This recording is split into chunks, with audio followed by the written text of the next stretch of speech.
ตอนนี้เฮาซักพุ่มพืช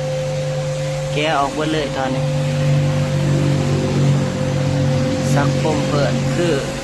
คาเฟ่มันหน่อยลงแล้วมันมินอัพในของเครื่องเนาะ